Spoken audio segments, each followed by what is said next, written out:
Oh, there we go. We're live. Good afternoon, everybody. It's Sunday, and it's LaRasa here with me to have our weekly chat. How's it going? Good. How are you doing? Excellent. Yeah, good. It's been a week, but what are you gonna do? Yeah. Things are things. It's we made it. It's now Sunday and starting a new week. Yeah. We know why we waited. Oh well, yeah. That's been weird, eh? That week. Yeah, was weird. The whole week has been just crazy. Yeah, just watching things unfold. Yeah. Yeah. And it's still gonna be because the crybaby doesn't want to go away. So.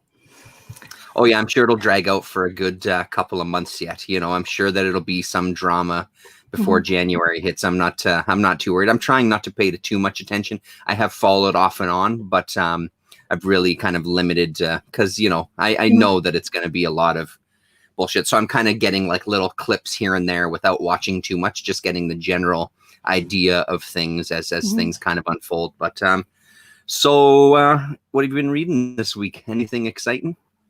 Well, not exciting to you. The minute I show it to you, we'll go like, oh, X-Men. Yeah. Yeah. That's all right. We'll let you talk about it. It'll be okay. Viewers, by the way, whoever gonna watch it after this or whatever you're gonna do, if he's gonna fall asleep, it's not my fault, okay? Yeah. I'll just leave. I'll just turn off the camera. Be back in 5 minutes. Is this the new? Is this on the new run? Oh, okay, yeah. So I decided I have this reprint. Oh, how they Marvel's calling them facsimile edition. Look at it. Now you won't even facsimile. Yeah. See, the thing is, I've heard of these facsimile editions. I've never actually seen them in my shops. Oh, really? Yeah. So that's super cool. So basically, they reprint the cover exactly like it was, right? Except the price is different. Hello, Minder Comics. Yeah, nice to see you. G. And so this facsimile edition was bought way ago. But I saw it on my side table and I was like, why I'm not reading this? Or I have actually started reading it, but I have this preconception that I want to have enough attention span, because it's a Silver Age comic, which is quite heavy with text. Yeah, super wordy, right? Yeah, but to my really surprised myself, because I just got into it in no time. Yeah. And this is all was if you're collecting comic books, or especially if you're collecting X-Men comic books, this is the one you would probably think you want to get, because this is like a first appearance of all these 5 wonderful. Well, actually, 5 of our X-Men and Magneto's first appearance. So it's a heap of a lot of first appearances in one comic book. So when you opened it there, I saw the inside cover. So they reprint all of the advertisements too? Everything. So facsimile editions. Isn't that cool? That's a good idea. So facsimile edition, that's why you pay extra. Well, you pay normal price $3.99 for your comic book, and you get everything from it. You get your You get your ads and you get your comic book. So at the end of the day, it's remastered. The colors are more bright and blah blah blah. Paper, different paper, but you get all your ads from there. Wow! And it's actually really fun, and a good way to basically, like Daredevil. Yep. The Daredevil #1. I always want to get one, but never. And I can't afford it, honestly. Yeah. This kind of things like that, it's really it doesn't look odd because it doesn't have those banners, up there. It looks almost like a #1. And if you feel like that would be something you kind of hate looking at, these editions are plenty good to have them in your collection. So yeah, I was like, okay, I have to read this. I actually I started reading it long ago.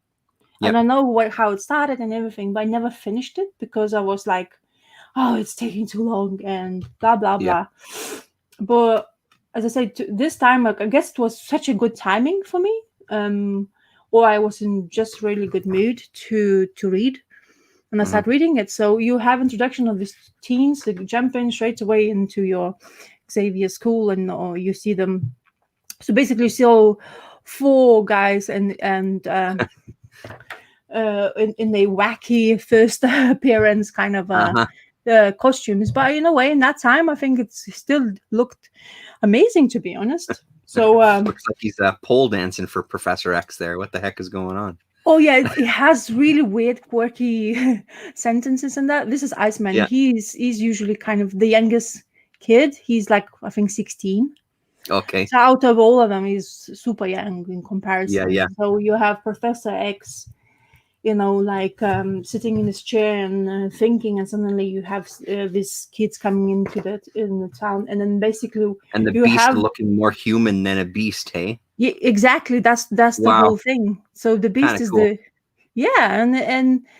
and you have them training basically. This basically begins straight away with the drills and how to make them much better. You have Angel, you have Cyclops, you have Beast, and you have Iceman. Iceman is like, look, you're not taking me serious. I'm going to become a snowman. Then of course the Beast decides to throw at him a bowling ball, which is a good way to deal, but he dealt with it really nicely, as you can see here. Yeah. And then you, after everything seems okay, and then suddenly they have a call in the school and in the doors, and Jean Grey appears. And now she was called Marvel Girl. That's how you found out about. Oh, okay. Suddenly they give him a Marvel Girl, and then they, of course, all the boys decides to go at her. Like, oh my God, such a beautiful girl, and every single boy starts to like try to persuade her to be or impress her. Yes, and then she starts showing us powers, and of course, don't forget, you have Jack Kirby in art. So you have his faces and everything and actions really nice. Especially I like this panel. And a lot of background in yellow, which you don't see it anymore lately because it's very significant in that era of your comic book. And then suddenly it's you see Magneto appearing. And Magneto is all about, of course, trying to show his power to humans because he thinks they're weaklings and he's basically attacking a base, army base, of course. And then the things happens because he's Magneto and he does everything with magnetism.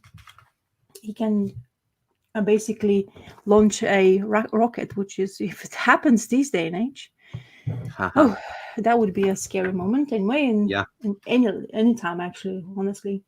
And then, of course, X-Men had to be called upon because Professor X has such a power of hearing every single thought. He's seeing what there's some trouble happening, and X-Men is going there to help them, the base to help them. And it's like, in here, like, we don't need another costume clowns to help us. We need, but we're here to help you. But your costume, like, kind of stupid people. Why would we like to, how are you gonna be able to help us? And of course, there's a nice ad for Spider-Man, by the way. Oh yeah, sweet. Yeah. My brother had I don't know, was it Marvel Tales that had that cover on that, and that's one that really stuck with me from because he was a big Spider-Man fan and he had a ton of Spider-Man comics. Yeah, such a great cover. Yeah, and Sandman and Ditko. Yeah, which is awesome, very good. And then of course they start fighting Magneto, and Magneto's like, oh, I didn't realize how competitive they are in the battlefield with him. So it's kind of like needs to think and needs to make them as proper opponents. But after trying, of course they defeat Magneto. He kind of escapes, and there's another ad, and the story ends. Basically, it's really good. It's like easy flowing story. Actually, reading wise, it wasn't so bad. I was thinking I'm gonna cringe a couple of times. Like kind of did, but nothing too bad about it. And as a first issue, it's great, and that's the last page of the comic, which is cool. Ads filled with ads. Yeah, it's really good, and in the back as well as everything. It's like looks like nice, really number one issue. Yeah. Yeah, absolutely. Yeah. It's a good idea. Yeah. I mean, look, I know everybody's like, oh, why would I have to pay for a reprint for that much? But like if you don't have it, you can buy it. You always. I remember seeing some of the reprints and like for other issues before, like previously been released, which I actually collected it because you know what, it's a reprint. You can flip them. You don't have to be afraid of them. You know, kind of thing. Yeah, You know, exactly.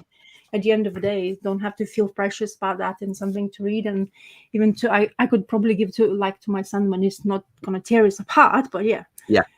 So we can Well, and I start, mean, is use them. $3.99 is kind of the average for a comic book now, right? Like, isn't that what pretty much all new comics are? $3.99.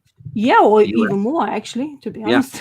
Yeah, exactly. Yeah, sometimes $4.99. Yeah, even more. Yeah. Yeah, this number one issue is usually the prices are high. So yeah, Yeah. as I say, really good. I mean, reading this to my kid probably would get excited because it's really like kids friendly. Just fun. Written. Yeah, exactly. It's fun. It's like Yeah. jolly go lucky kind of thing. Even fighting the baddie doesn't feel like it's gonna be like about to swear at you or say Exactly. something or act something in the way inappropriate. So definitely great to show that to Well, children. it's the same thing. Like when I read those early Daredevils when I pick them up, same kind of thing. Like just kind of good fun. You know, there's some subtext and stuff there, but I mean, for the most part, like, you know, he's fighting Stiltman and he's fighting Catman and Owlman, and you know, there's really, you know, it's just kind of this fun with that era of stuff before it kind of gets all dark and serious. Yeah. Well, that's why I like to read something or like older, combining whatever you always read new. It's I always like nice to look back and see what they write and what's all about. X-Men has always been like cartoon. I was diligent watching cartoons. That's where my X-Men love started from. I mean, the Jubilee, even if for me, when I was growing up, she was a proper X-Men, and now you would talk about whoever loves X-Men. Jubilee's never been a person that people would say like she's a proper X-Men. She's just like, you know, like her power is basically if you know where her power is basically shoot this fireworks basically from hands. You know what I mean? So blinding people all the time or something, basically, right? Yeah, but they try to give her like a different stories. I have not finished reading, but I remember once she became more vampire and stuff like that. So that gave her a little bit different. Then she had a child as well, which is something, you know, like you kind of, I'm grown up, I have a child, that's understandable. But then when I was watching cartoons, and you can still watch cartoons if you have Disney Plus subscription, for example, all X-Men are there. Oh, of course they would be. Yeah, and they it's actually really nostalgic. Just music. Yeah, it just brings me back straight away, sitting down by the telly waiting, like, when is it coming up? When is it? You know, like kind of thing. You're impatient. You're chewing everything, and you're like, oh my god. Yeah. my most favorite things. Yeah. So I grew up with X-Men, Teenage Mutants. That's two basically of the kind of comic based stuff. That was my number one, basically almost on pedestal. Like the minute I knew it's coming out, my attention is only going to be over the television. And no matter whoever speaks to me, I used to get so pissed off and angry. My mom used to call me like an X-Men fit kind of thing. Like the minute X-Men comes in, she's like, "Hi!" If you don't say anything to her, just give her like that 15 minutes or whatever that cartoon used to be on for, you know, like so. Yeah, that's the oh geez. Oh my god, I'm gonna blush now. Look at who's there. I'm gone for 5 minutes and you're talking about X-Men. Yeah, I mean, you know, she kind of forced it on me there, Dr. Monkey Bots. You know, I didn't really have an option. I'm trying to be a good host here, you know, and giving her space to talk about X-Men. Cheers to that, by the way. Yeah, exactly. Jumping off of that, talking about when a woman comes in and everybody's trying to make time with her. I started reading this bad boy last night and into today. And oh man, is it ever good. So this is book one, and it has the first 3 stories basically, so in strip form, and you get into kind of 1, 2, 3, you know, you get into the 4th, you're getting into the 4th and 5th strip, and I can't see nothing. And you see the way that Modesty Blaze deals with a guy who's trying to make time with her that she doesn't want to. She just puts him in an arm bar and pins him to the ground and kicks his ass out. Wow, so I read that 2nd page and I'm like, yeah, no, I'm hooked on this. Looked like Krav Maga. Sorry, say that again. It looked like Krav Maga, you know, like that fighting style. Oh yeah, take opponent's weight in order to. That's right, to to use use for against your them. yeah. Yep. Mhm. Yeah. Sorry. It's great. Like, this style of art wasn't always my thing, but the older that I get, I'm trying to look for a good example here. The more I really, really dig it. One of the things that I find unique, well, maybe not Mhm. unique, but that actually I enjoy is these kind of basic layouts. Sometimes it Mhm. almost looks like you're looking at a character from a little bit higher up, and a little Yeah. bit of like a fisheye lens where their head is Mhm. a little bigger than their body. And Mhm. just this kind of really specific staging of everything. But Yeah. a hell of a good story, man. Like, I rewatched Gore Vidal has a video about Modesty Blaze, and he talks about, excuse me, in volume 1, Mhm. the book that he has, or the version that he has. I guess it's got more stories because it has the her intro, like her origin story is the term I'm looking for. In Mhm. this one, it doesn't have that, so it has Mm. 3 stories: La Machine, the Long Lever, and the Gabriel Setup.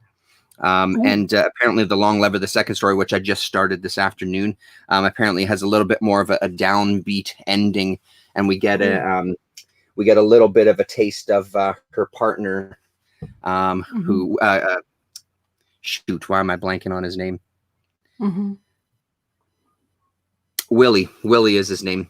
So we get a little bit Okay. of insight into his kind of origin story, but Mhm. it's really, really good. So I've already started, just kind of looking online to see how easy these things are to find or how difficult. And Yeah. like everything else, they really jump in prices depending on where you're looking. So I've seen some for pretty cheap, and then Mhm. seen some that have been really pricey. One of the things I found today was a couple of eBay sellers that were selling a lot. So having like Mhm. 4 or 5 of the volumes in one, which might be a good way to go. I've only got one of the other volumes. Mhm. I'm really digging it. I like this a lot more than I did that other one. I don't Mhm. know. I'd have to sit and do a comparison again. Like, the other Yeah. book that I have is much later in their career. I think it's like book 12 or book 14 or something. And the Mhm. art doesn't seem as kind of polished as this does. I And it see. seems just a little rougher around the edges, but who Mhm. knows? That just might be when I first looked at it. Okay. So highly recommended. It's fantastic. And it's what, 60 something, late 60s anyway. Mhm. Oh no, I guess early. So Modesty Blaze and Willie Garvin first appeared in the London Evening Standard on Monday, the 13th of May in 1963. So there, and Ooh. then went up to into early 2000s. Uh, the minute you So mentioned it, 2003, possibly. yeah, the Sorry. minute you no, no, so the minute you mentioned it to me about this, it's worth reading. I always have a look and see how much is it, and it's actually really pricey. I was like really surprised. So it was like, Okay. I mean, not like pricey, but I didn't ever thought that it's gonna be to the point of like, let's say, 20 quid per book, Yeah. which is quite a substantial amount of money anyway, which is or something which has been released quite a long time ago, to be, Yeah. in the book format, especially, like Yeah. you wouldn't The think that thing that would I've be. seen, the ones that I've seen have been around the $20 Canadian mark. So Mhm. that's probably, I don't know, 10, 15 15. pounds kind Yeah. of thing. But then, as Mhm. usual, the thing with some of these sellers is I see them selling one book for a good price, and then the Mhm. shipping is like 23 bucks Canadian. So it's like, well, and then now I'm paying 43 bucks. So I'm going to Yeah. keep my eyes open and see what happens. There's one Canadian seller that just Uh-huh. had one of the books, but because he's Canadian, he was offering free shipping. So if Mhm. I do go in down, I haven't looked at his other sales, and maybe I'll send him a message to see if he's got anything else, because Mhm. that would be the way to go to try to cash in on that free shipping. Yeah. I honestly, Yeah. as I say, looked it up, and then none of them. Actually, that not much choice, to be honest, for me in eBay UK, I guess. Yep. And the ones which were usually one album, like, or one volume for like 20 something, Yep. and usually the delivery charge as well on top of that. So it's like, it's kind of sad. But now you're telling me that it's actually English edition. I didn't look into it. It looks very interesting. That way it's Yep. female, of course, and then Yep. she's a badass. Though, by the way, it Yeah, was. yeah. Oh, she's a badass. Well, and the thing is, again, like their relationship, she's clearly the head of their little kind of duo Mhm. operation. Because in the Yeah. second story, this guy, this new contact that they have, is Mhm. trying to get Willie to do a solo Mhm. job for him. And he's like, well, I'll have to run it through Modesty. I'll have to run it past Modesty first to see if she says it's okay. He's like, what are you talking about? I thought you'd be excited to do one on your. He's like, no, that's not the way our relationship works. She gets the gigs. I work for her, you know, so if she says it's okay, then I'll come to work. And again, you know, we're talking like early to mid 60s. So it's impressive. And this is, so I mean, this is Titan Books out of England as well, too. So who put out this volume? I don't know how many volumes they did, though. I think they only did a few volumes, but I haven't looked that far into it. Do you know the origin of the Modest Blaze at all, or you weren't familiar? I wasn't familiar. Okay. It's a name that I always saw out there. Yeah. And I think I have some old fanzines where they have some reprints of some of the strips. So I'd seen her name, and I know that there's like movies done and stuff like that. I haven't seen any of the movies, but honestly, I don't know much about the character other than it's just a name that I know. And I haven't read up anything yet. This week I didn't do any kind of digging on the creators or what the origin was. So I'm looking forward to digging into it more, though, because it's a hell of a read.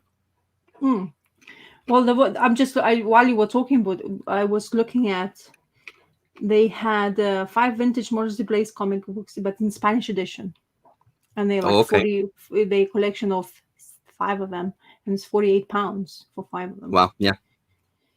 But then, that I think the one you have is $14.95 actually now came out. It's probably somebody new listed.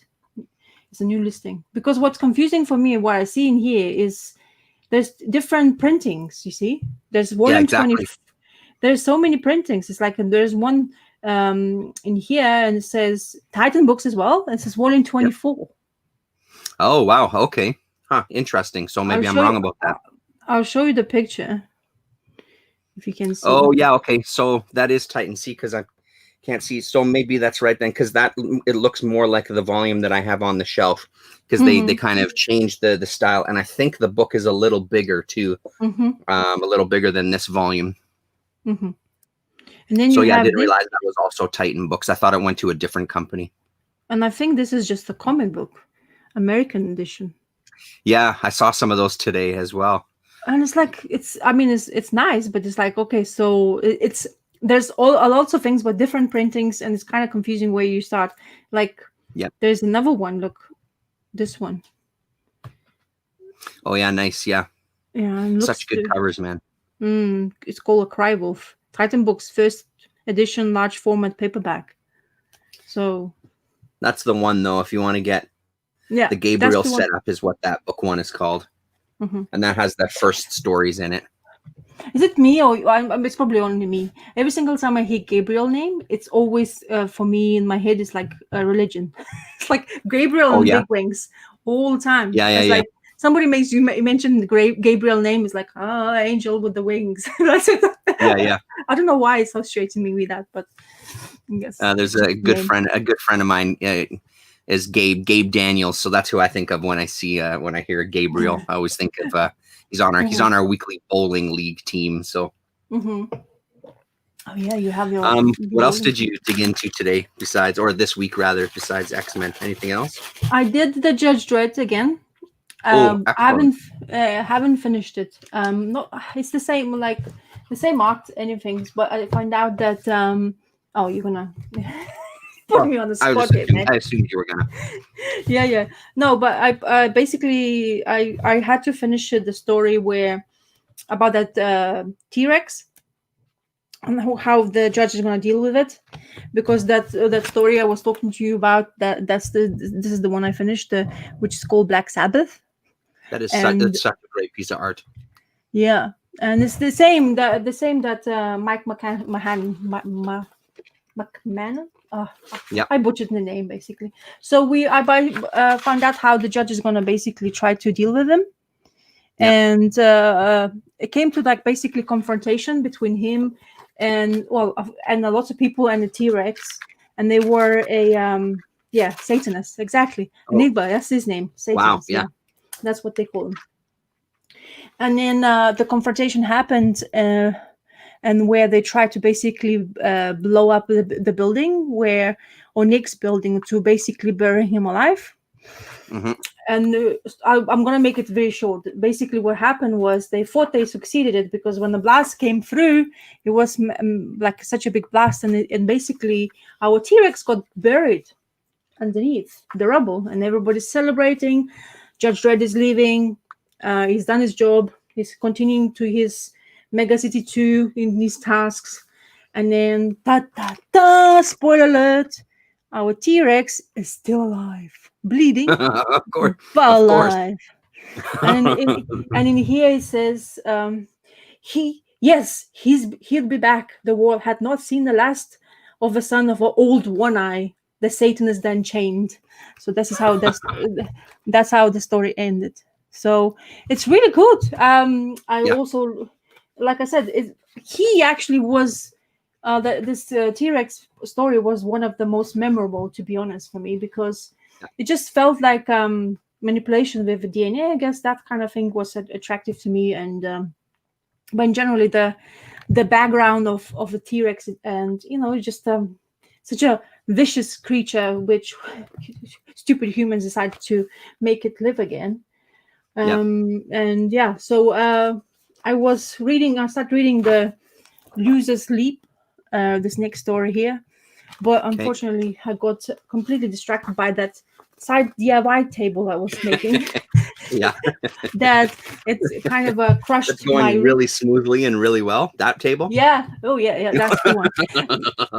Oh, Здравствуйте. Hello, Ivanovich Moldova. Hello from Russia. So I read that, and of course I was to continue reading the Invincible. The saga is continuous, and it's getting. This one is it was going too smooth, kind of thing, So that Kirkman curse, as I call it started to creeping in the storytelling, and it's like, oh my god, it's too mellow, kind of thing. There was plenty of action, plenty of things happening, but not that things like a groundbreaking, like where you kind of like, should I continue, kind of thing. Not like I was enjoying it, but it was to the point where, like, okay, so I mean, I can see him punching, getting stronger, and basically this whole thing was his powers is just coming into fruition, so he's not fully powered yet. And every single time there's new opponent, he always had to like do an extra thing, and then always like he was thinking like, I need more. Oh yeah. Enigma. T-Rex jumps into Pat Mills' shared universe from never. Wow. Well, Texans going back in time. Texans going back in time to farm dinosaurs. That's awesome. Well, the Texans never learn a lesson, don't they? Anyway, you should have read about it. Yeah, no worries. So we should have read it before the Judge Dredd stories to say, like, this is not a good idea, man. If you DNA dinosaurs, you're gonna be screwed.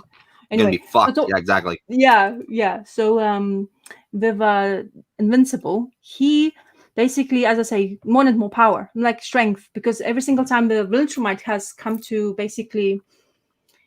visit or came into a sightsee, because they always fight. That's the only thing they do. They have to, like, those macho kind of like thing. Not even females, even female. Basically, in one of the issues, one of the military females came through to the Earth to check upon him.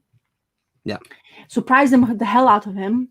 So come, look, we need to talk. And he's like talking to his mom while having dinner. It's like, wait. And he's being a douche because he's like still a kid at the end of the day. Like, no, wait, I'm talking to my mom. And she's like, what?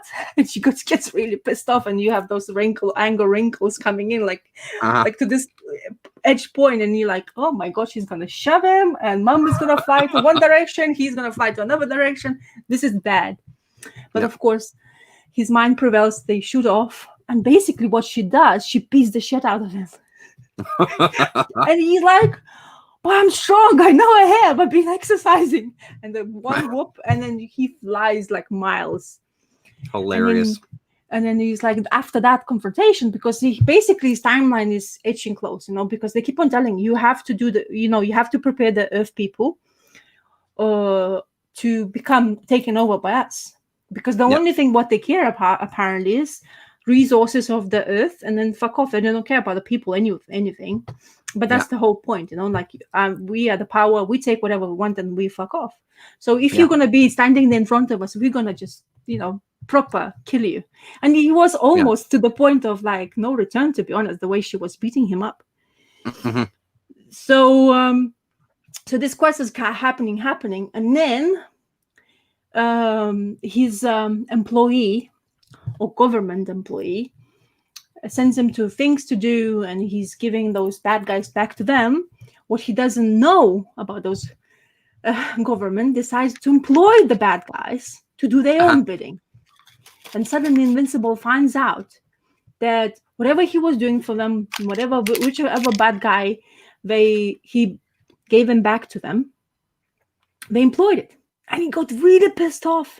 He goes back to that whatever Pentagon or whatever you want to call it, whatever the global headquarters of defense or whatever, and confronts basically the guy who is in charge. And then he finds out that every single person he basically gave to them is working for them. And the worst guys, the murderers, the people who reanimates the dead people or live people, basically zombify them. Yep. And he goes really pissed off and starts like really punching everybody. And this is the point of the story where like, oh shit, this is actually happening. So what is going to do now? So that's where it start back in to kick me into the story, like get excited about it, see how he's going to do without the government's intervention, because they're the ones supplying him salary. They're the ones who's telling them where to go and what. If he needs help, they are there to support, like from other people to come and help him. So kind of he needs them, but he doesn't in a way, because he's kind of get used to idea of like, okay, give me a message in my ear and I'm fucking off. Yeah. And another funny, way of dealing with superheroes, apparently, you have to insert a time bomb inside their head where the earpiece is. So when he was really injured, they were fixing him and they had like, okay, you're not going to be like your dad, and you're going to, don't tarnish everything, whatever you want. And we're not going to, like kind of have a fail-safe kind of thing. And apparently, they installed this thing where with one press, he basically starts bleeding. No, he wasn't dying, but normal human, your head would explode. But because he's invincible and he has such heightened abilities and everything, he wasn't yet doing that. He was just starting to bleed from everywhere. Yeah. So and that's when I finished reading, because I was like, I couldn't believe. I was like, what? Like, I'm not surprised these humans were always a shithead kind of thing, in the storyline. And you gotta have some backup plan in case they go rogue, right? Yeah, exactly. But but in a way, they are there to help you. They're not there to destroy you, kind of thing. Until one day they turn on you. Mm-hmm. Exactly, and it's really good. That's where that story basically started me getting excited. It's like issue 48 and 49. Yep. So I'm kind of like going like into like deep into the storyline, but as I say, I'm reading it kind of in my own pace. But whatever it is just. Do you do like an issue a night kind of thing, or just depending on what your mood is? It depends how much energy I have to read. Yeah, because absolutely. I also read that in the nighttime, and second, if basically the reading flow story, like some issues is really easy to read and there's quick pages. It's not like Silver Age. You have to like wait until you kind of like you have to give time to read that kind of stuff. Yeah. But modern comic books is as generally it's easier to read and it's quicker. Some of them is actually breeze through. And when you read them in single issues, and especially if you have your pull list and you spend your hard-earned money and you're like, and you put it away, it's like, what did I just read? It's like I spent so much, and it's like five sentences later, I'm putting my book down. Yeah, that's right. A bunch of splash pages later, and that's it. Yeah. Yeah. So, when you read it in ongoing series, kind of like a trade wise, it's okay. That kind of stuff. You kind of like thankful because you want to know what's happening in the storyline. But his relationship with a girlfriend disappeared. He's thought that he doesn't like one superhero girl. And then he finds out that she does love him, so he starts to think about it and stuff like, like kind of that stuff is involved in the storyline. But this, what happened with that global defense, whatever organization, and the dickhead who is in charge, I think his name is Cecil. Anyway, so and he has sounds like a good dickhead type of name, yeah. And he has this car going on, and it's like of course he does. Of course he does. He has and the gray hair up to here. Yeah. Wait a second. And he has this because he doesn't care which way. This kind of he's kind of that person where I'm doing it for other people. And then no matter whoever comes in front of me or whoever going to come to help me, I don't care who it will be, as long as I achieve that goal. And that's where the problem starts. You have to have some way saying, oh, wait, bad guy, don't do this. This is a murderer or a psychopath or whoever it is. You can't just trust them and just like, oh, I'm going to use them no matter whatever things. And he gets this kid who reanimates dead people, makes them into like these robos with one eye, like a cyclop robos with one eye kind of thing, with a human body, and cadabras or like steal like homeless people and make them into that. That's fine as long as my goal is reached. So he took that kind of person to basically did his own bidding. And then other superheroes found out, and it's really good. As I say, this really should just kickstart again for me to like get excited to see what's going to happen.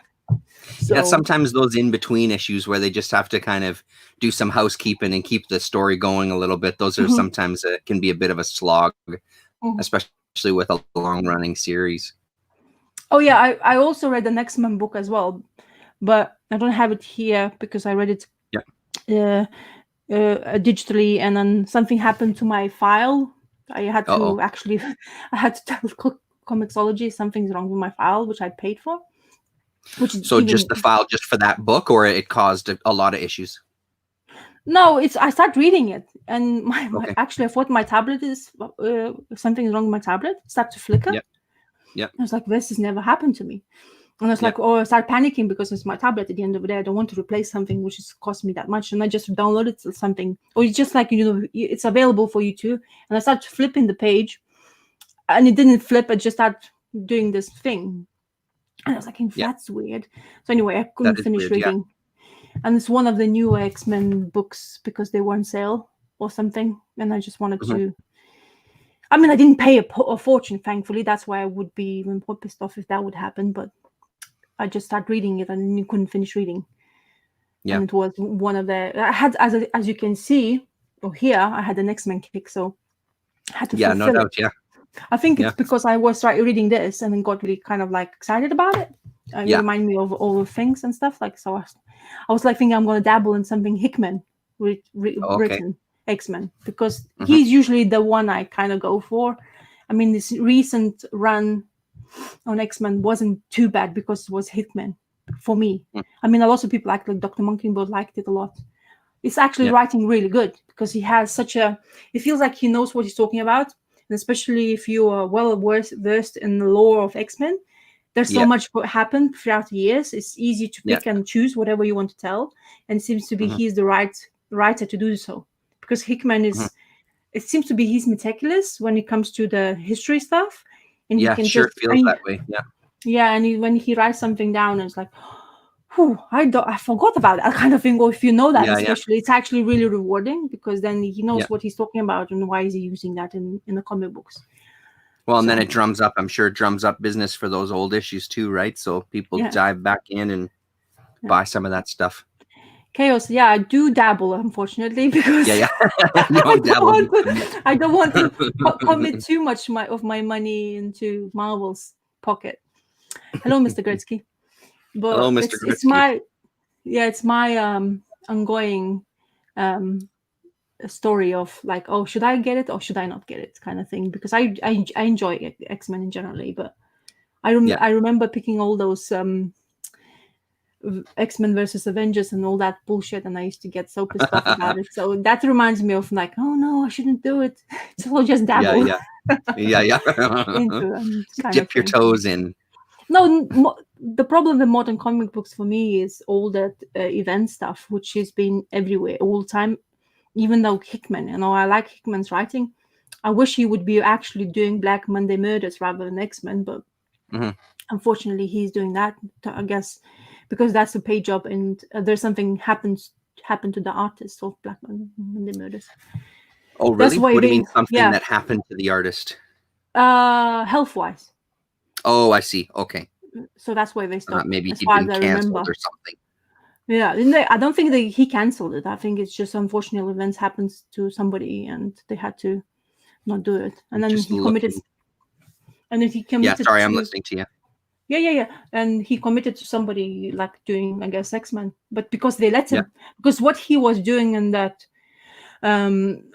X-Men's so far, he basically did a lot of things with playing with history and changing some stuff which you never thought could happen.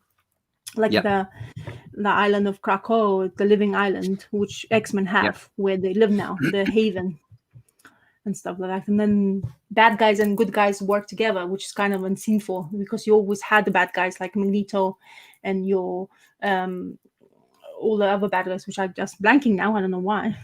I can see it in my head. I can know the name because I'm just talking and I'm feeling, I guess, pressure of remembering things. yeah, which is what usually. Yeah, there's no pressure for memory around here. Trust me, they're Teresa, right? Teresa, yeah, that's right.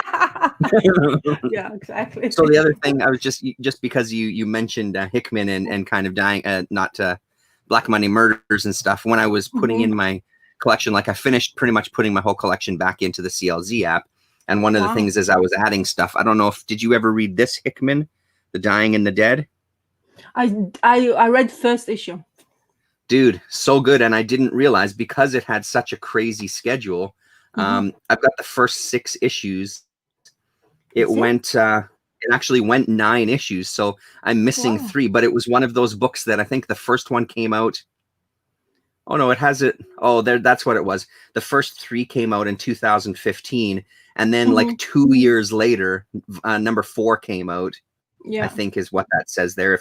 If those dates are right, sometimes with CLZ, they're not exactly up to par with the information on there. But I know that either way, there was a big delay between stuff. So I was loving it. It's a fantastic book. The art is incredible. I'm so excited to know that there's 3 more issues. Now the problem is grabbing them and then probably just sitting and reading that whole series again, because that was a Hickman I really, really loved. It was incredible. Can you think of something Hickman did that it stands up, like in your head, it stands out?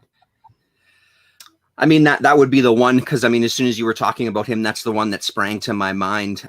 Did he do, was it him on Manhattan Projects as well too? Yeah. Because I loved that one as well too. I love that series, and I've got the whole run of that.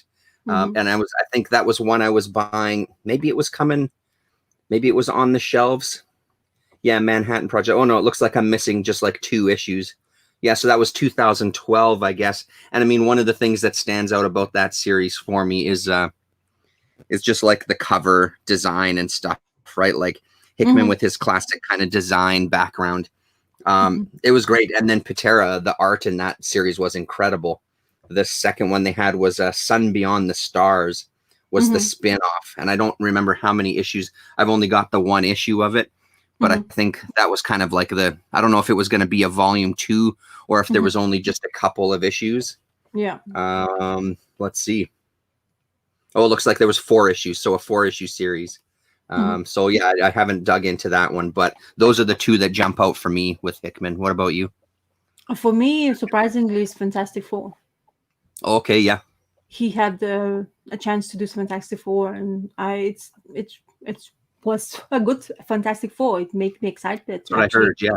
I wanted to make sure in that moment while I was reading it, like when you read something, especially if it's a history of something else which came out previously, you get kind of excited and you start thinking about collecting it. So when I was reading the Fantastic Four of Hickman, I really wanted to go into Silver Age, but unfortunately at that time, all the Fantastic Four comic books were going overpriced because of Black Panther and the movie, I think, in that time was coming out, those shitty movies they coming out with. And also, I think, was it that time or maybe a bit later after that, Sleepy Reader and Wednesday Serial, they were talking about the Silver Age Fantastic Four. Mhm. And I was like, oh my God, this is actually what I would really want, because Kirby as well, like to read. And Yeah. of course, you can collect them in omnibuses. Of course, you can collect them in all that sorts of formats. But, like, it's an older Silver Age. It kind of feels like, it's not, I wouldn't call it a cheat, but having an omnibus is great. But Yeah. just to see that art in the original format, the way they were released, is also much more pleasurable to look at and read as well.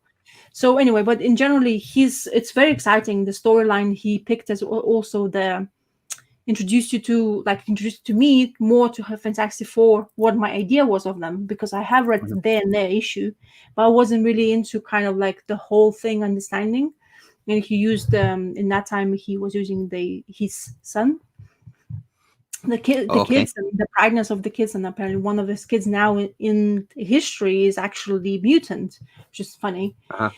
But the way they, it just had this story going on, and it's really, if you want to read Fantastic Four without committing to Silver Age reading, I think that's really the one to read.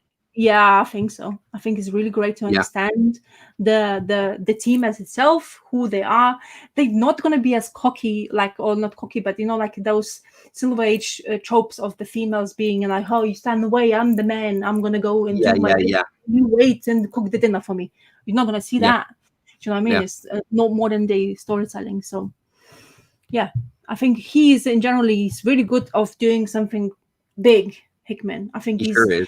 He has enough of that kind of interest in, I guess, as I say to you about history and stuff, to write down and not be afraid of what you're writing down, because there's lots of things that other writers sometimes miss out, I think, because they try to please everybody without knowing what they want to achieve in the whole issues.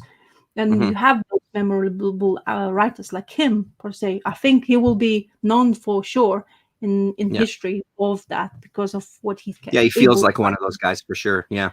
Also, he's one of the about Shield. I forgot the name. I always forget the name of that book.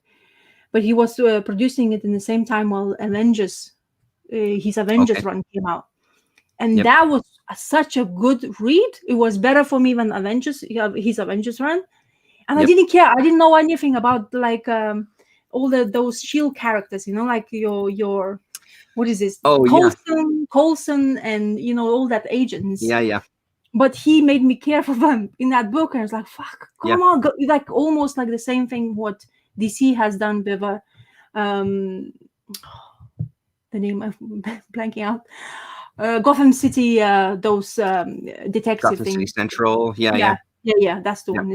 It's almost the same kind of feel to that, and it just cool. made me care about the side characters without basically wanted to know about anything about them. And he wrote a superb story there, and I was really excited. That's and I mean that's the thing. I mean, it came up. I don't know where it came up.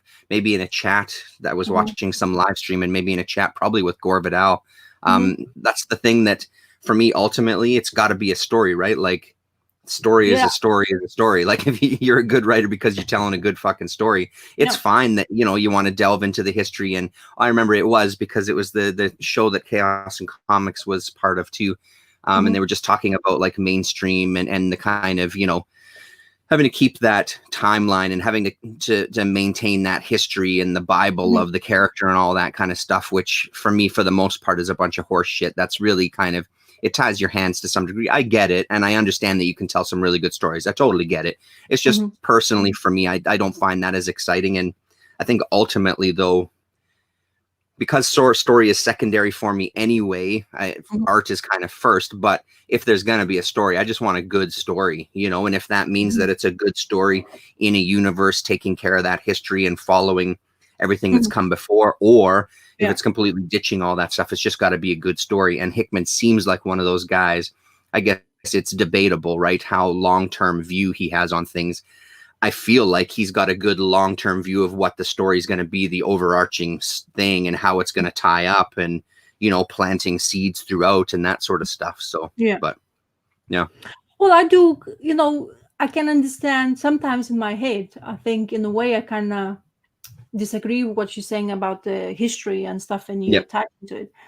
When you are a reader, and especially who has been reading the comic books throughout the time, it's very nice for you to somebody who actually has at least knowledge of that history prior to For that, sure. using characters in the right time and the moment, like Yeah, what yeah. DC was known for, and then lots of people were following because you had the history going through, and it's never like, like it's in the same time.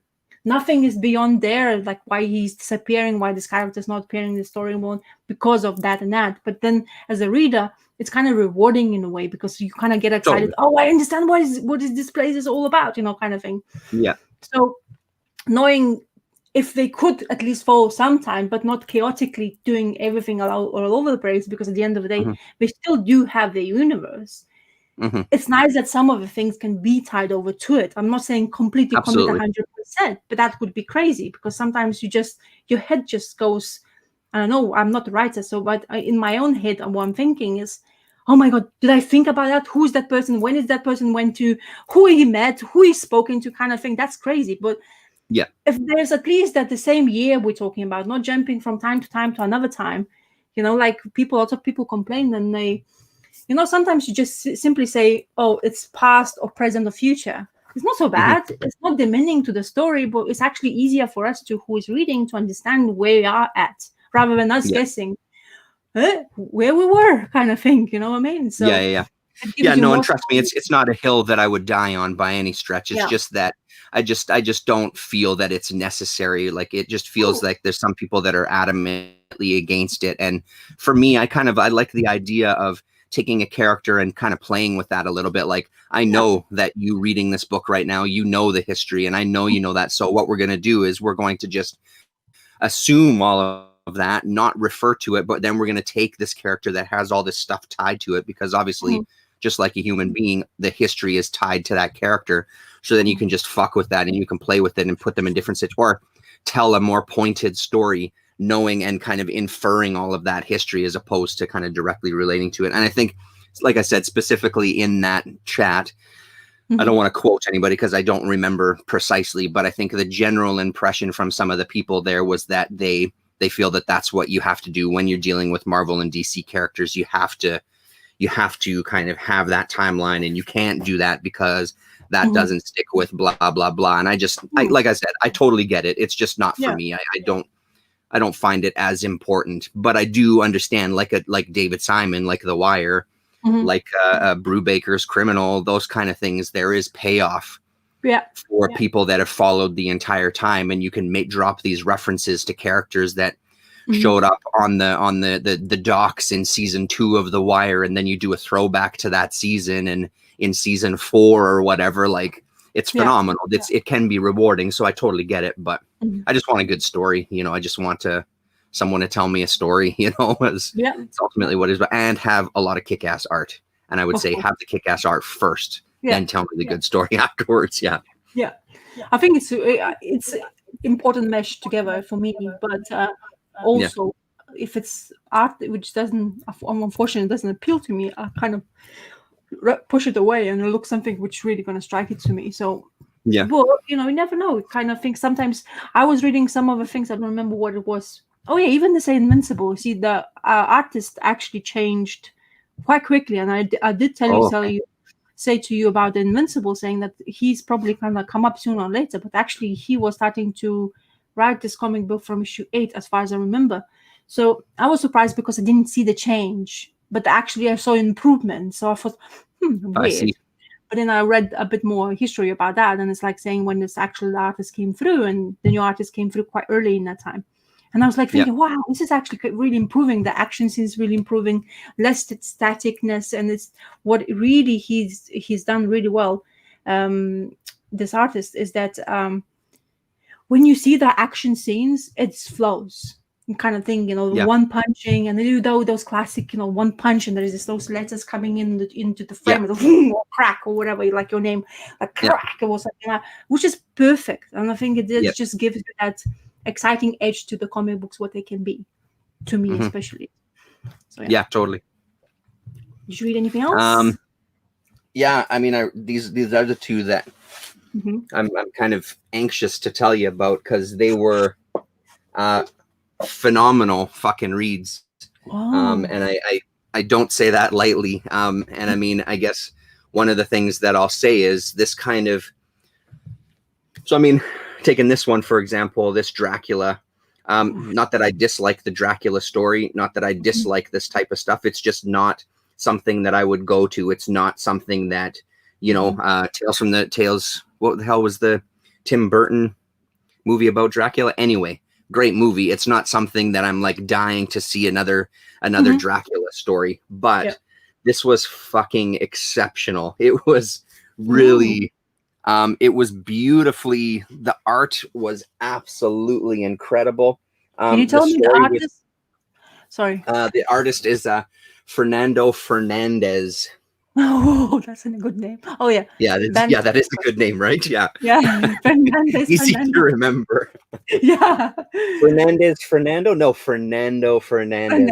And it's stunning artwork. The one thing that did irritate the shit out of me was a number of spelling mistakes, and it drove me fucking crazy. There was probably like 5 or 6 of them, and that kind of stuff, it just jumps off the page at me, and I'm right out of the book. Like, I'm staring, looking at the frame, at the picture, and it's like, you put all this time into the art, and then nobody fucking proofread it. Are you kidding me? You know, but where's the editor? Yeah, exactly. That said, it was such a great story. This kind of gothic-y horror, and man, I was hooked. Like, I kind of lately, stuff like this, I read slower. I read chunks, because like you, I just read mostly at nighttime after everybody's gone to bed and I'm sitting down here. And this week, I've just been extra tired this week, so I haven't. I'll read kind of 8 or 10 pages and then have to go to bed. Like, look at that there. Isn't that incredible? It's just incredible. Wow. So I loved this book. And Gore Vidal had said to me that you're gonna enjoy that one, and Gore was absolutely correct. And again, like, focus. There we go. Catalan Communications. I'm telling you, if you see that, just pick it up. You know, if you see anything from Catalan, just give it a shot. Because I mean, I've had so much success with Catalan lately. All phenomenal stuff. But this was beautiful. Every single page. It was one of those books where every single page you kind of stare at the page and look at the art, then read the story, then stare at the page again to look at the art and stare at little panels, and then turn the page and then read that page and do the same thing all over again. So many, as I was kind of wanting to share it online, like, okay, which photo would be good to share? And there's 1,000 other panels in there that could have been shared, and on their own, they're just fucking beautiful. So really, really enjoyed it quite a bit. I already looked on eBay, and only available in America is about $70, and shipping is $30. So no, unfortunately. Oh wow, yeah, that's crazy. Yeah, it's the only one. Rodrigo Vargas. Hello, Rodrigo. And then the other one, again, another Catalan. Creepax and Stevenson, Dr. Jekyll and Mr. Hyde. And then this was a phenomenal read as well, too, especially reading it right after Dracula, because the style obviously is a lot different. You know whose channel you're watching, so there's going to be some dirty stuff. So when they talk about when he takes kind of Dr. Jekyll and Mr. Hyde, and Mr. Hyde being kind of like, you know, the story basically being a tug of war between, you know, your id and the self, right?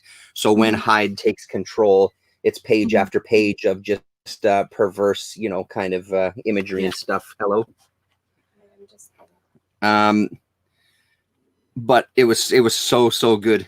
Really, really well done story. And Creepax's pages, like these pages here, stuff like this, the way he uses the text and everything. And Hyde is quite a bit smaller than Jekyll, so he kind of shrinks in his clothing. And then you get pages like this, like Creepax loves to draw his beautiful women. I see. Lots of drug use, lots of debauchery, and an astounding story. Where was that? There was one other page that used text really, really well. Let me see if I can find it here. And his layouts in the page itself, all of the layouts. Yeah, here we go. When he was attacking somebody on the street, I really liked the way those looked. Just I love the style of that lettering is really, really nice. But just the layouts as he's going through the book. I mean, even going to page 1, like right at the beginning of the story, introducing you to this little town, and using these really long, thin panels, I think works incredibly well.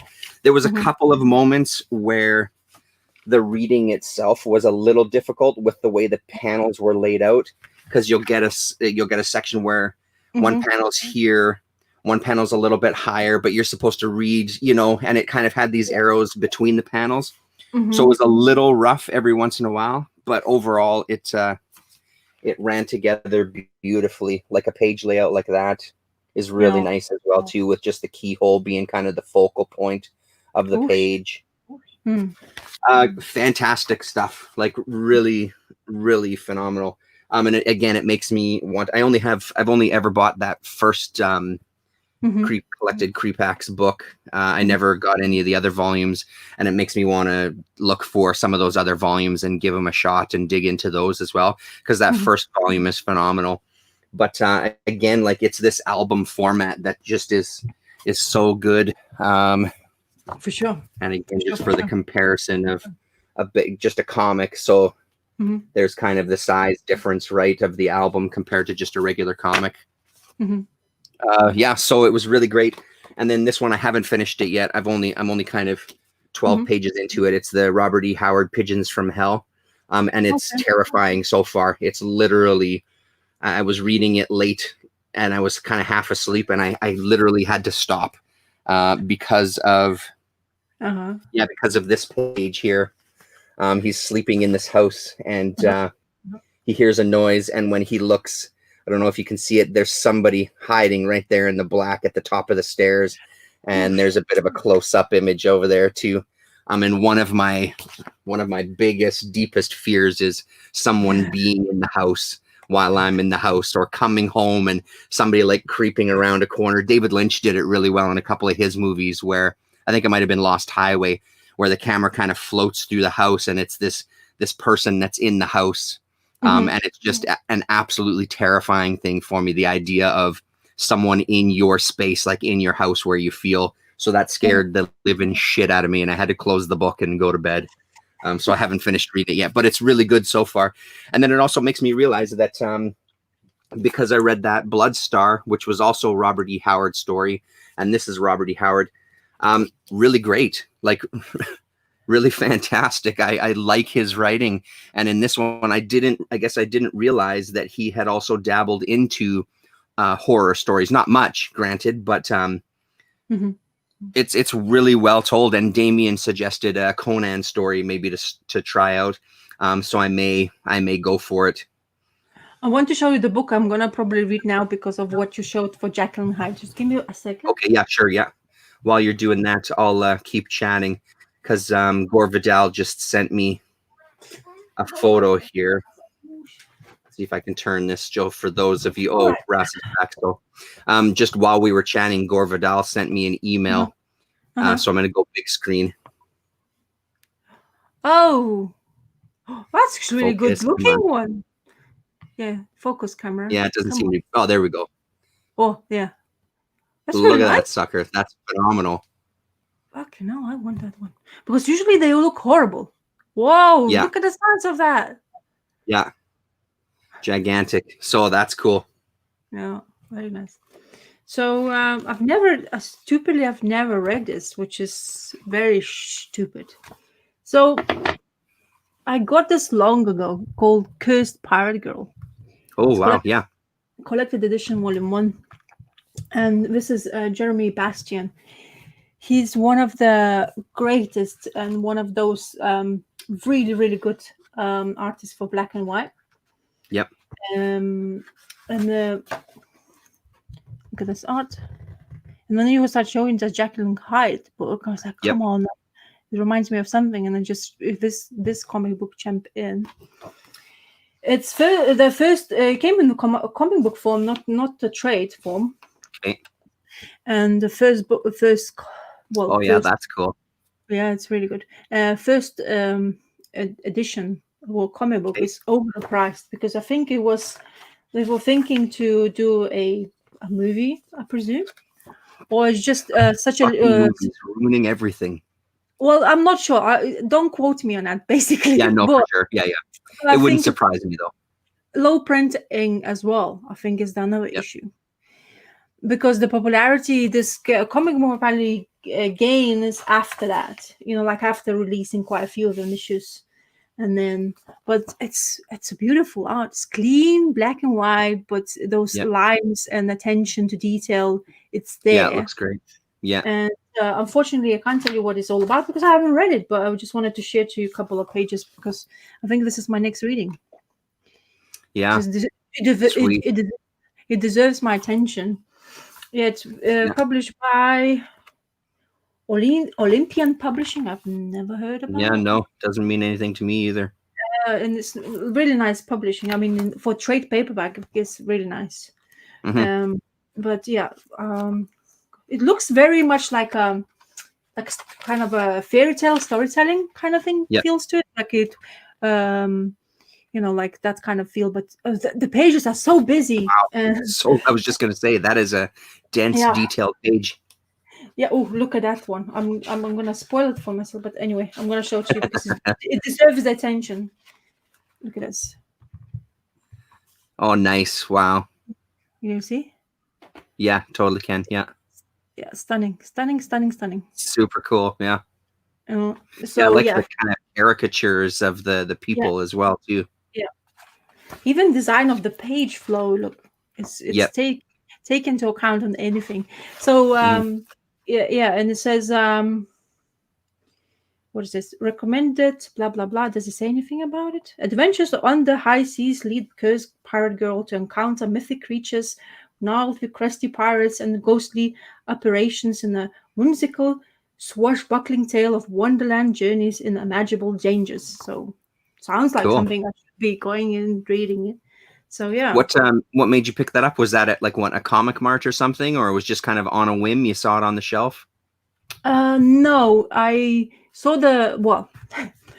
I think I saw the #1 issue once in the Comic Con, and I've never known what it is.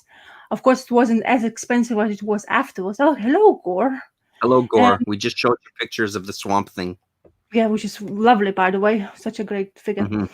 And afterwards I started looking into this artist, start looking at his pages, got really amazed by it. And I think somebody else mentioned it, this comic book, in previous years later before, or somebody read it as well.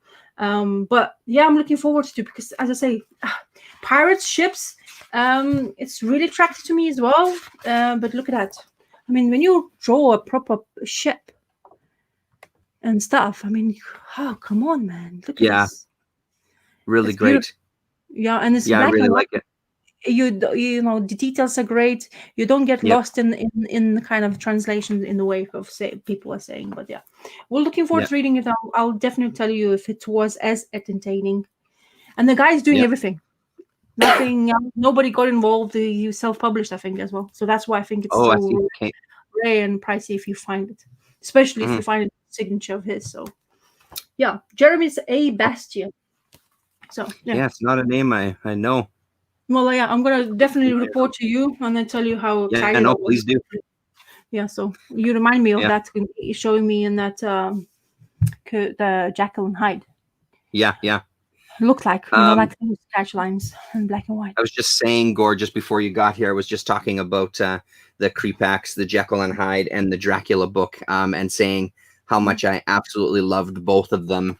The art is phenomenal in both, but that Creepax one is such a great story as well. I think they both really hit the mark for me. So yeah, you were right. You were right when you said that I would enjoy them.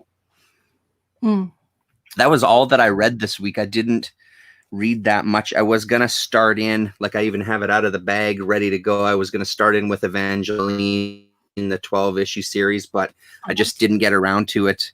You know, I read those and they were pretty hefty volumes. read The Blood Star, which was just such a good read. Did a little video about it because I just couldn't resist. I couldn't wait because it just hit every single mark for me. It was so enjoyable. So yeah, but that was it for me for reading, unfortunately. Even though I'm surrounded by all these comics, it's yeah, that's the thing. The same for me. But you see, we need to talk for me to actually realize what I have in in the house rather than bloody go buy and shop. So that's right. This is something which I always wanted to read and I never did. There's another story. One is kind of similar fashion with pirates and stuff. This written by Warren Ellis, which was talked about. But I don't remember the name, which I don't have it here. Actually, I was trying to look at it. I think Constance Brownstein that time was recommending people to read it, and so I was surprised that Warren Ellis even wrote that, something like that. But if I ever gonna see the name, I'll talk to you about it. But yeah, and generally, I'm looking forward to this. But as I say, I was so involved with my DIY project that comic books had to be pushed aside because it was almost in my head the deadline I had to make sure this finished because I just can't stand it anymore. Yeah. But yeah. There was a Rick Remender one too, Sea of Red, I think it was called. And was it Vampire Pirates, I think? I don't remember, but that's quite an older series. I think it was an Image one. Oh, is it? I think there's a couple of things what Remender has done. Yeah. Oh. Story of O and Emmanuel books as well, CK. I had a girlfriend who loved the Story of O. It was one of her favorites many years back. So yeah, I'll keep those in the back of my mind, Gore. So, and so sorry, you were saying that he did a lot of stuff, is what you were saying. Yeah, I think, right? No, I was just saying that he done something which I will kind of like, as I say, the story remind me of some of the things what he has written and I haven't read. But there's a couple of things like, those Pigeon from Hell. I think it originally was published by Dark Horse in single issues. Okay. And that could very well be. Yeah. Because I remember having that in single issues, but I've never read them because I see. Some of the horror stories, even though I can't read horror comics, some of them were like, and I remember also, I think Dr. Monkeybot was saying that he loved that story to read. So I think that's what that's what reminded me of it as well, because when you showed, I wasn't sure from the cover because there's nothing like the cover before, but the art inside definitely reminisced of something. I gave away that those comic books to my comic book guy. Oh, you did. I was like, I tried to kind of dabble into inside it. I was like, that's too scary for me. And you were saying about that top figure peeking through and you're like there alone. I have the same kind of thing, especially now when we move to this new place. It's always with a new place for me. The first couple of weeks or even a month, I feel awkward in the place because I like those unknown creaks and things moves. It seems to be, and then whatever footsteps, and you have not been familiar with that, and you freak the shit out of it. So yeah. Well, and for me, my imagination just starts going because then I start thinking, imagine if, wouldn't that be crazy if? And it's like, what the fuck are you doing? Just stop it. Why are you doing that to yourself? Yeah. And in the introduction, they talk about, I guess H.P. Lovecraft was saying that for stark living fear, the actual smell and feel of darkness and brooding horror and impending doom, what other writer is even in the running with Robert E. Howard? He was almost alone in his ability to create real emotions of fear and of dread suspense. So that's quite. So it was written originally in 1934. Wow, I see. Yeah. So it's published by Dark Horse afterwards, and then republished, I guess. And I'm just looking. It doesn't say anything in this introduction. It just talks more about the story and Robert E. Howard. So unfortunately, it doesn't talk about anything else. But I mean, you get these chapter pages as well too that are just this black and white before you get into kind of those pages. The art is good. You know what I mean? It does it's not blowing me away, but in a way that kind of works better. I'm just going to go big screen again just to show you this page when they come across this house. Did you notice when you read the horror books, especially, that the art, if it's not grim or moody enough, it's not scary enough to you. That's right. Because for me, the Well, and dark that's tone. exactly what works with this one, because Yeah. it's all kind of really dark and it just kind of has a Mm-hmm. good feel to it. It does Mm-hmm. work. And in a way that kind of rough around the edges facial features of people works really well. I mean, look at that panel there Mm-hmm. of these women hanging and stuff. Like it's it's a good creeper, that's for sure. So I'm looking forward to finishing that one off when all the lights are on and all the everybody is home. The only thing also, because it's, I don't know if you remember, but I told you one of the movies which scared the shit out of me, and I still remember. It's involved birds, so that has Yes. pigeons. That's Yeah. enough basically, Yeah, for yeah. me to say, "Oh Yeah. no, thank you," because Yeah. of that. I mean, Yeah. it creeped the shit out of me, and then now it's always has. I mean, like like the murder of crows you see above you. Yep. That freaks the shit out of me. Yeah, Even yeah. before, I never knew. When they came to this country, I never knew why they keep on saying that. That's kind of weird for me, used to be, because I never knew the phrase or why we're using Yeah. that. But now when I know the phrase and I understand why they're saying that, it's nothing involved with the horror. But for me, it's just like, yes. Yeah, yeah. See, some of them around me, above me, just too close to me, like let's say a couple of meters away from me. Especially Too much. not.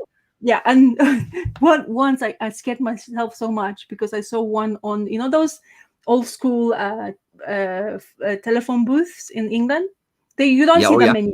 anymore, but in London there was time era when they came. It wasn't long ago, but in London you still have quite a few of them. And one time I was walking by myself to the bus station or something, and suddenly I hear a crow, and I was like, okay, freak out a little bit, but then Yeah. I look up and it's on the top of the phone booth. And if you know the movie, the crow was attacking the both phone booth. So I honestly, I remember, yeah. I started walking so much faster. I was just walking.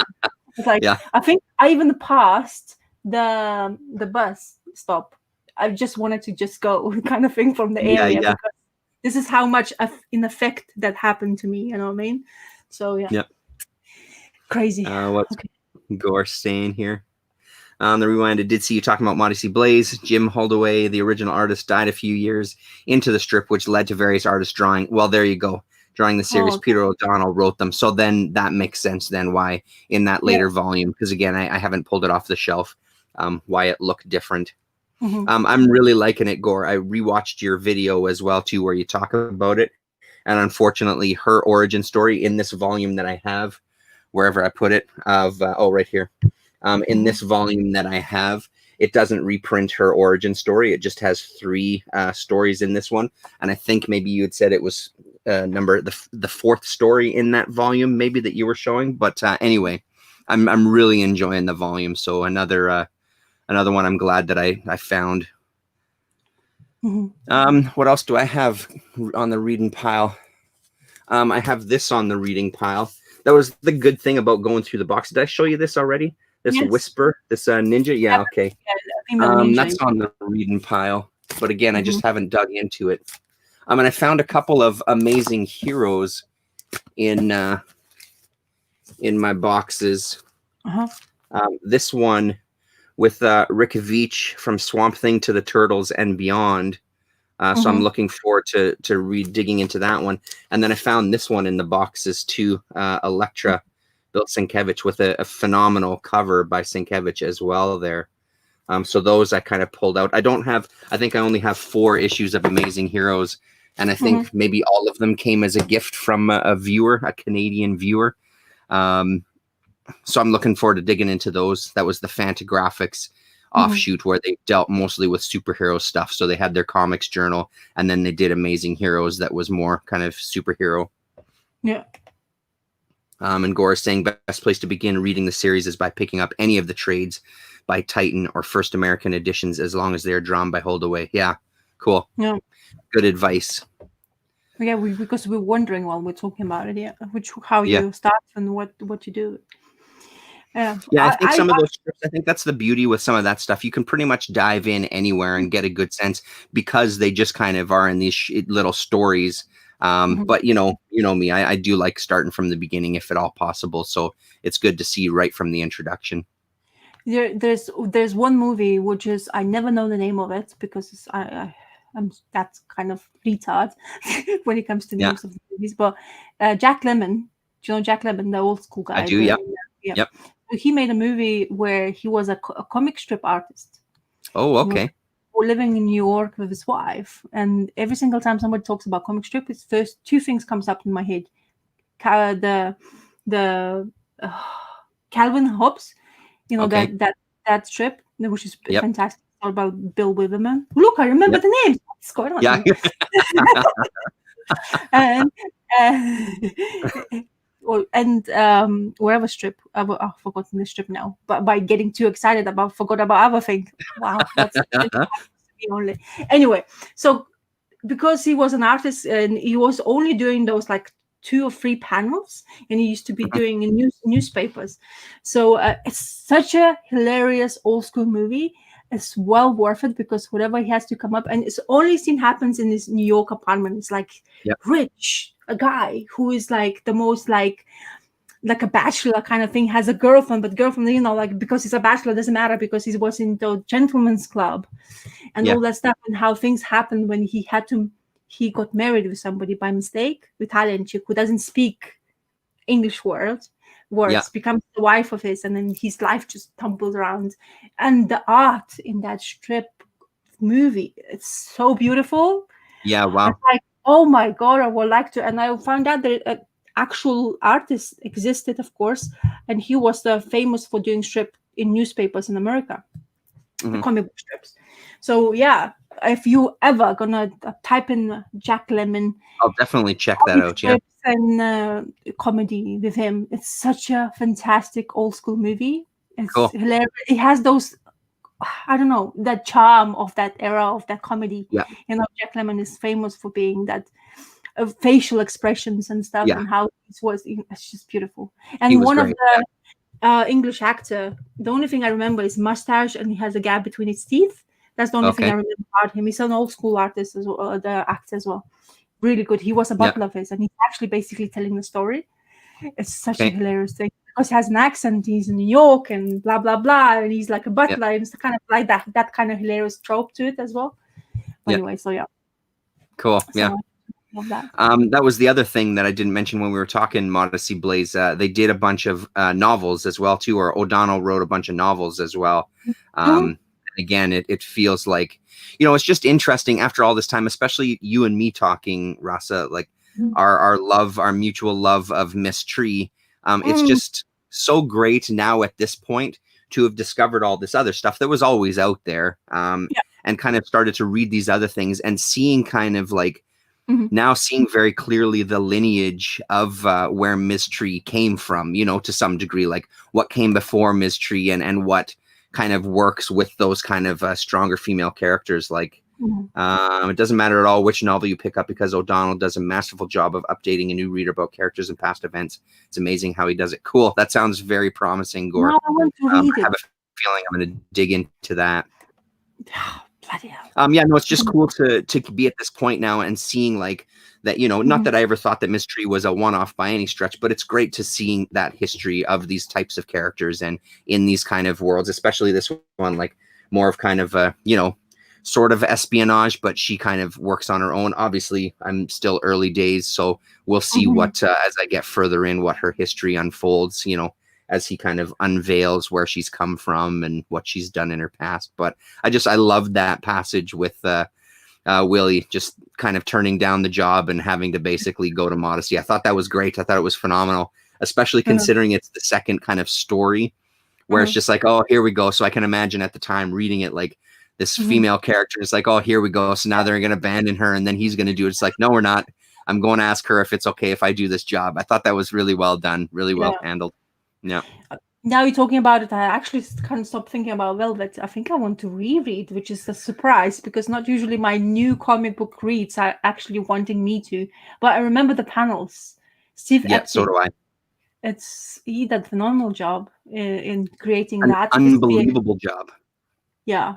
And the way they felt, where they were in the time and space and everything, and the way she was aging and that famous gray hair wand she had. It was just like, It's funny that you bring that up because I've been thinking of rereading that series as well for the past couple of weeks, and especially when I was going through the Image boxes, I'll probably end up pulling it out because I mean, I loved it reading it that first time when it was coming out. I really enjoyed it, and I mean, his art is just so beautiful. It's such nice stuff. Yeah, I hope that story They must keeps. have done a collected edition of that too, right? There's got to be out there. Do you know what? I think they have. I think they had hardcover, but I'm not sure because that's the. I think we only two of us basically, or as far as what I was following with people who were gushing about it because nobody like, okay, female, whatever. I don't know if there was many people. I don't know if there's many people reading it, to be honest, or if they were, it just wasn't at the top of their list. Yeah. Yeah, but it was really good. I mean, I thought so as well. And it always gave me the impression that they may do more with that character, but so far that hasn't happened, you know. Yeah. And I was showing that one of the panels wingsuits because my husband's a bit crazy about flying in generally, so wingsuit is like exciting, and I showed him, and it's like, well, that's impossible because of a suit. You know, it's like a basically almost like a bat, like opens her wings and you know, like but that's I remember some of the new comic books I read. I don't remember some of the things, but the paneling and the art, as we keep on talking about, for us is so important. It's there. Okay, basically flipping the pages already in my head, thinking about it. Well, and those covers too, like those painted covers, they just jumped off the shelf, you know, so they were just phenomenal. There's also a new Criminal hardcover coming out too, Volume 3. Which is pretty exciting. I may try to get that for Christmas. So I'm missing because I haven't picked them up. So there's 3 of them already out. There's 3 hardcovers. Yeah, there's 2 out already. I'm not sure if the third one is coming out or if it's out already, but I think it's right on the cusp. If it's not out already, it's right on the cusp of being released. And the 2 that I have, they're really well done. You know, like Damien talking about, I'd have to pull them off the shelves again, but I'm pretty sure there was no gutter loss and they were really nicely bound. And I don't remember there being any issues with them. Like I was pretty impressed with the layout and everything of them. Yeah, because I'm thinking, because I know for sure the pulp, because memorable because of the supposed Western style thingy. Yep. In the end, there's 2 of them before, because there are Criminal Mother of the Cigarette, Female Cigarette. That's one cover is brought me in. And another one is to the oldish guy. Is that the same series, or is it part of the Criminal now? Or am I confusing? I'll pull up. I think they had the Criminal in the CLZ app here. Stand by, like the hardcovers. I mean, I'm pretty sure that I added them as well. Oh, they had. Yeah, here we go. Go on. So there's one of the deluxe edition covers. Yeah. No, I know that. What I'm talking about. Oh, you do? Okay, I thought that's what you were saying. No, I was talking about those recently released one-off story hardbacks, like the small. Sorry. Yeah. Sorry. Yeah. I follow you now. Yeah. I think there's 4, and one of them I don't have. So Pulp. There you go. Bad Weekend, and then My Heroes Have Always Been Junkies. And then there's a 4th one, and I don't remember what it's called. And I think it's much thicker than these ones too. I don't know if it's twice as thick, but it's newer, like within the past month or so. And I don't have that one yet, unfortunately, but I'm sure it's phenomenal. So they're all good? Those 3, I loved all 3 of them. Yeah, I thought they were great. I mean, I think my favorite was Pulp. Out of those 3, that would be my favorite. I think Damien had said that All My Heroes Have Always Been Junkies, I think he said was his favorite. My Heroes Have Always Been Junkies. I believe he was saying this was his favorite. I haven't reread it, that said, so this is the one that I've had the longest. I think it might have been the first one that came out.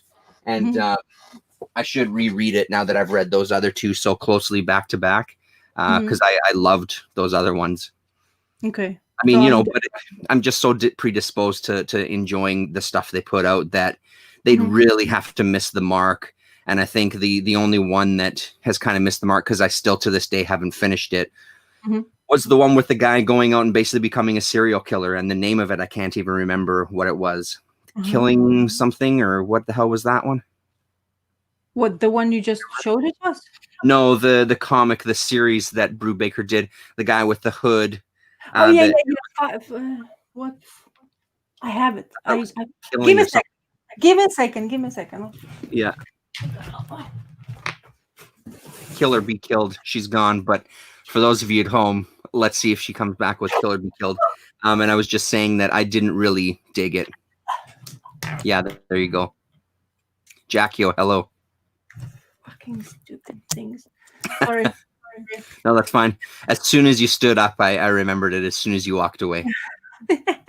Yeah, this I is the one. didn't even finish buying the series. I didn't even finish reading it. It just hit a point where I don't know. I just wasn't sold on it. So I to this day I still have the issues. I didn't get rid of them, but I just haven't finished it. I have the whole run. Yep.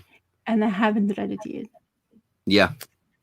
Because I think I started picking it up and it wasn't like you. It didn't do anything for me. Also, people were raving about it. I know Yep. Damien wasn't impressed with the ending of the series as well. Yeah, I remember him saying that. Yeah.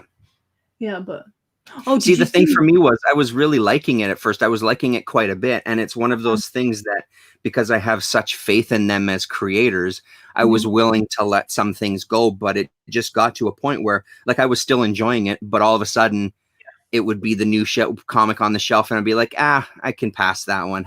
Maybe I'll get it another time. And it just got so that it was done. The series was done, and I just didn't keep up with it. So, it just didn't grab me as much. The art is good. Did you see that Sean Phillips had an interview with that Spanish guy from Barcelona? Oh, he did? Hey, I didn't see that. I'll have to check that out.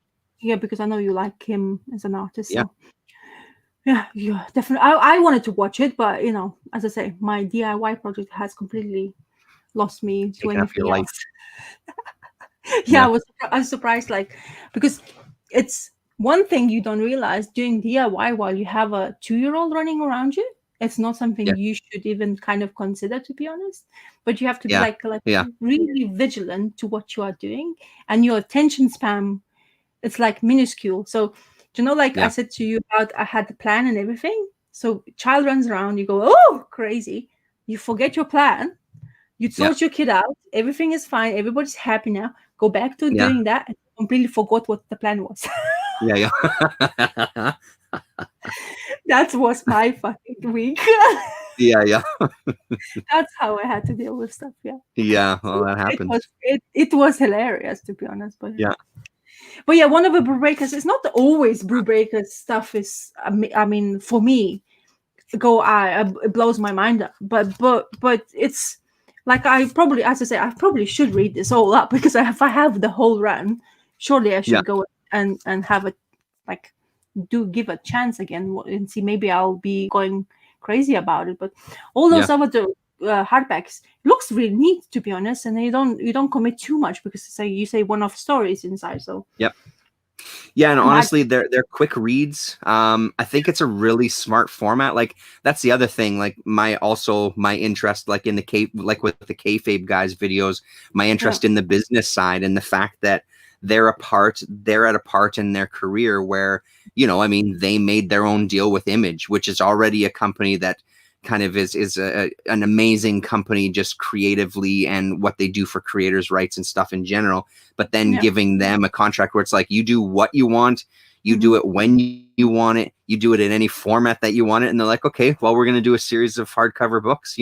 I think it's phenomenal. I really enjoy that. And again, it's, moving away from the floppy. Not that I don't like floppy comics. I mean, shit, man, they're all over the place here. I love them. But I do like that idea of moving things forward and trying out different ways to get your books out there in different formats. And I mean, just flipping through one of these, it just feels nice, like weighty in your hands, and the paper's really nice. The end papers have like a texture on them, so you get nice design elements on the end papers. And like, I don't know, I think it's really smart to them. And I mean, good on them for getting to that point in their career where they can do that kind of shit. And then, of course, it doesn't fit on the shelf. Get to the point in their career where they can do that kind of thing, right? Like, I'm curious to see what they come up with. Because, again, I think they're going to be a duo. Like we were talking about Hickman, I think they're going to be a duo that will be talked about for a long time to come. I think Yeah. it's great that they do it. I think floppy sites is always have been and always will be, because I've started like that to be something more special to me when the Mhm. trades, to be honest, because or hardback is nice to look at in all the space and stuff, but I don't know, it's I don't know, romanticizing about it maybe a little bit overly too Oh, much, 100%. but I Yeah. think sometimes, like it's easier just to pick up an issue and look at it Yeah. rather than you go in your shelf. Oh, like you say now, you can't put it back. That drives me absolutely bonkers. Yeah. Yeah. You know what I Yeah. mean? Shelf, especially Yeah. like take it out and you can't fit it back because I don't know, there was some sort of system you had before you shoved that in right time and moment. I just need two hands. I need to pull the books to slide that one in Yeah, because you I have see? them. I sometimes have the shelves too full. You know what I mean? Like I keep them too full. I just reorganized my shelves as well too to kind of move things around Yeah, because I want certain things in the same spot because I yeah. had shit all over the place. Me and my just focusing on that kind of nonsense. I had to. This book doesn't belong there. It belongs in this cube of that section over there, and so Yeah. things are tightly fit. The other one, when I was going through the boxes, I don't know if you read this one from the same team, Mm-hmm. Incognito. I have couple. No, I haven't collected them all. That's the thing. When I started to collect, I tried to collect Criminal, which is very difficult to do so as well in floppies, and I It's have. super hard to do now. Yeah. I'm not. How many issues Incognito have, by the way? Because just to see. There's two mini series. Okay. The first one, yeah, they both have. Oh no, I'm wrong. Let me just see here. 1, 2, 3, 4, 5. Yeah, so 6 issues for the first one, and then it looks like 1, 2, 3, 4. Yeah, 5 issues for the second one. Okay. I have 6 of them for the second run because I have a. It was one of the rare times that I picked up like an alternate cover Wow. for the first issue. Yeah, so I You. love this app just for that kind of thing, like showing off the stuff. It's such a good layout app. I remember loving Incognito as well. And the thing is, like, I've got all the Criminal floppies as well because once I got those hardcovers at that time and loved it, I made it a mission to just dig for those and it was still at a time where they were definitely gaining some steam, but the Criminal comics, they weren't everywhere, but they were much easier to find because nowadays I don't see them anywhere. I don't see a single issue anywhere. Even when I go to the big convention, the small convention, I don't see anything. Whereas at that one time, you could still find them a little bit. So I'm looking the same in CLZ app. Such a good app. Apparently I have 6 issues of one series. Okay. And 5 issues another series. So oh well, there you go. Yeah. So have it all full runs. Because Bad Influences volume 2, and that one is the one that only has 5 issues. The volume 2, and they're both really good reads from what I remember. I remember really enjoying it. It's been a long time since I've read them, but they're great as well. So you probably, hopefully I haven't sold them because I didn't update like you. I'm not as diligent as you are. I haven't updated my CLZ app, which is sucks as. Well, that's why I redid mine. Hey, like I deleted my entire app. I deleted everything because I was shit at updating it. I was the worst for updating it. So I deleted everything and I just started from scratch, which took months. But ultimately, honestly, I'm glad that I did it. It was really worth it. Having like an accurate list of things, as much as it can be accurate with a bunch of my weirdo underground stuff that's just not in the app. Well, definitely. Well, if I have it, I'm gonna have a look now. So I have look. We see that's why when you talk, there's so many things we like.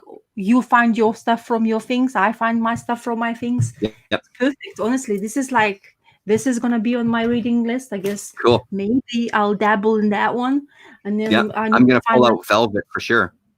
And Velvet, yeah. I think we should do. Maybe we should do it. Like just to see how we feel. So let's both read, just commit. Let's commit. Is that too big of a word?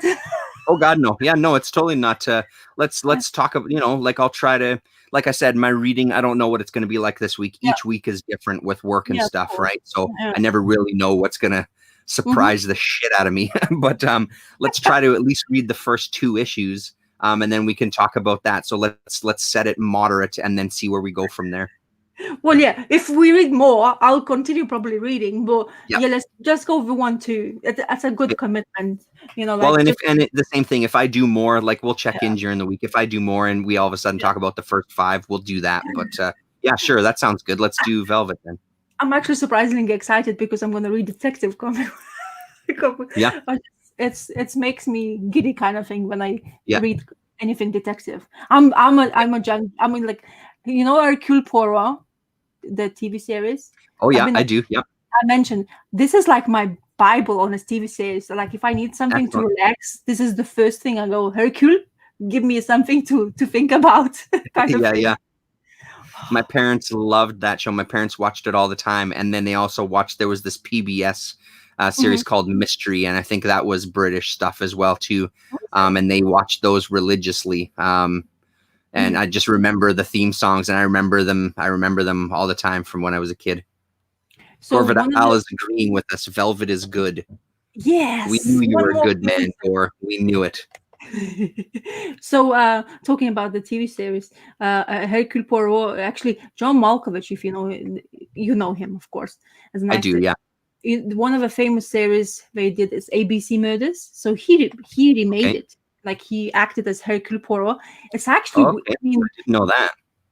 Joel Malkovich being who he is and being as moderate as Hercule Poirot is, like aging, he was aging like really old, like kind of thing, and he was coloring his mustache in that era, in the time of the dye of the, and really good like murder mystery. So ABC Murder. So it's basically, I don't know if you know the story. One is about murdering and train guide. Based on the train guide, whatever station it is, that's where the murder will happen.